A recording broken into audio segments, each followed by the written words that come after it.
They waited a few days and they knew he worked in that child house. You know what I'm saying? Yeah. They caught him slipping. Goddamn. Came in that child house, fired to eat.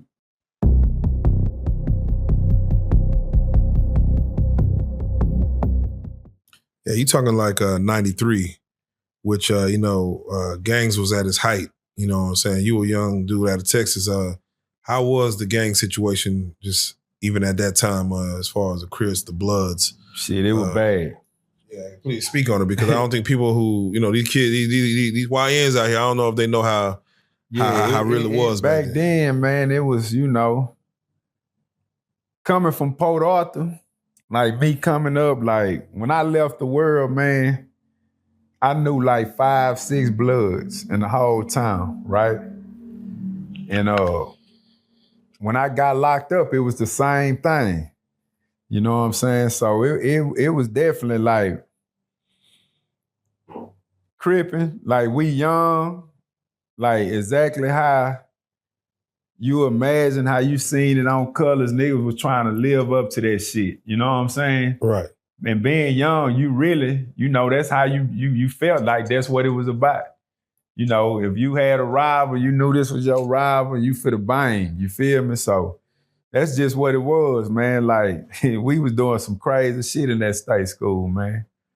And we was Crips, but rolling. We gave the Hoovers hell. You know what I'm saying? Yeah. We gave the Bloods hell. Like it just. What were you representing?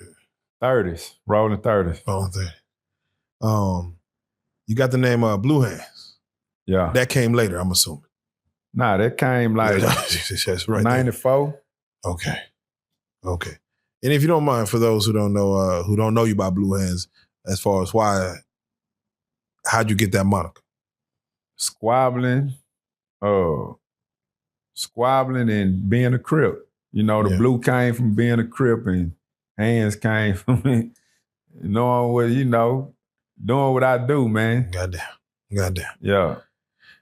All right, let's do it like this.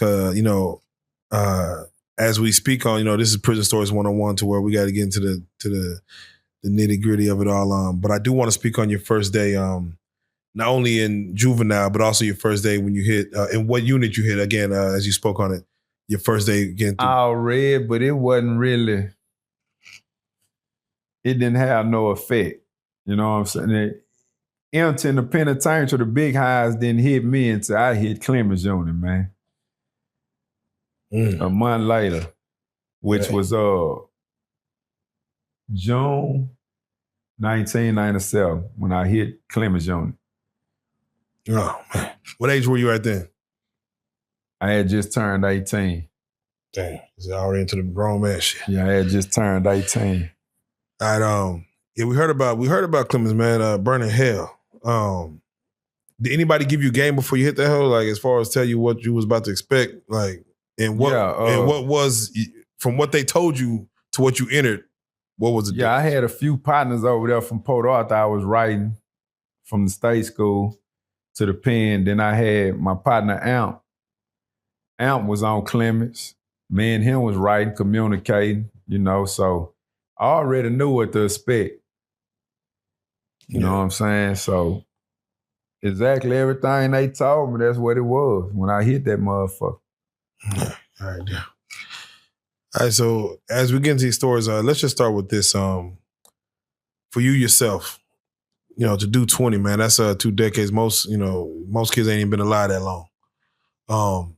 Just as a blanket statement, what would you say is probably, I would say the worst thing, but I'm gonna say, let's just kind of categorize in top 3. What are 3 of the worst things you either witnessed or seen or heard that went down while you was in prison? And we'll go into the details, but for you, as far as from just going off the top of your head, your memory, what are some? I ain't gonna never speak of nothing I heard. If I ain't experienced it and seen it with my own eyes, I don't speak on it. Come on. You feel me? And one of the worstest things I witnessed, man, was my little Asian partner, man, dying before my eyes, man. Like, I literally watched him get stabbed to death in the child house. You know what I'm saying? Like, we just got through talking. We rapping, shooting the shit. You know, he got 2 years. He finna get ready to go home. Well, he thought he was. We thought he was, but shit. That was our last time right there, man, that child, man. What was, if you could speak on, what was the circumstance in which your partner lost his life? Man, it was this little Asian out of Port Arthur, man. He was a little gorilla. And they was hogging the Mexicans from Mexico. And it was a Mexican from Mexico. He came with a gold chain with a little emblem on it. And the little Asian from Port Arthur took it from him. You know, so when that happened, his partners, you know, they like, nah, we ain't taking no L. You know what I'm saying? Yeah. So shit, that was their response to that, man. Like, they waited a few days and they knew he worked in that child house. You know what I'm saying? Yeah. Shit. They caught him slipping. Goddamn. Came in that child house 5 to eat. I guess that was the 5 who was supposed to get the job done, and they got it done. Yeah. Is it was that your first and only body you seen caught? That was the first time I seen it with my own eyes. Yeah. And if you don't mind, because, you know, again, this is education. We do this not to glorify, but to educate. Somebody lose their life in prison due to a stabbing, due to getting shanked up or whatever happens with that.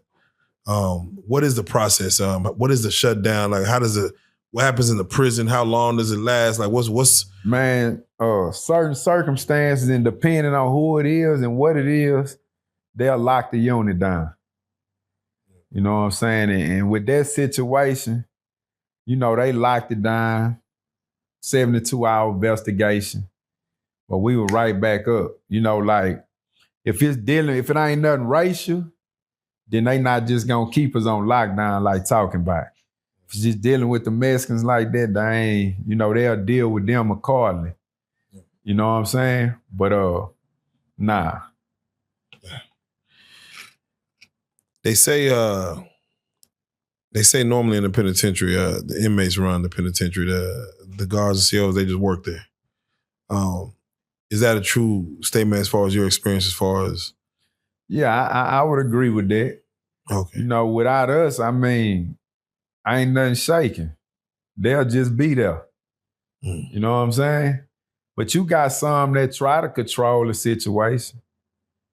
You know, we call them robos, the cops. Yeah. You know what I'm saying? The super cops.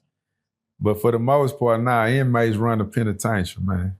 How does it work? That's my belief. Yeah, how does it work when a new CO come in?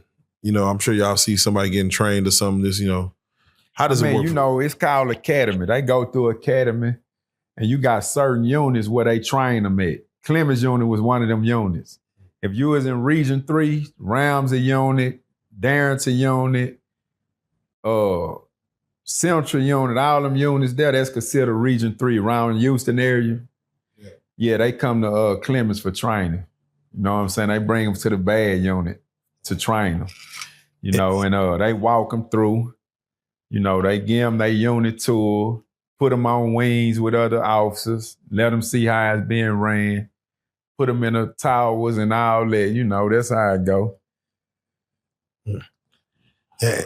When it comes to the inmates, do they make it hard for a new CO to come through? Like, is the goal to make it hard for them? Is the goal to be like, hey, nah, this is somebody I could probably work with? Nah, it all depends, man. Like, cause you got a lot of officers when they on OJT, on job training, they assholes off the top.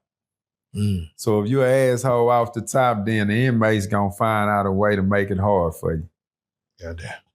You know what I'm saying? They gonna make you work. If you just come in there and come to do your job, man, do your 8 or do your 12 hours, man, you good. The inmate's gonna take care of you. Yeah. You know what I'm saying? They gonna make sure you straight.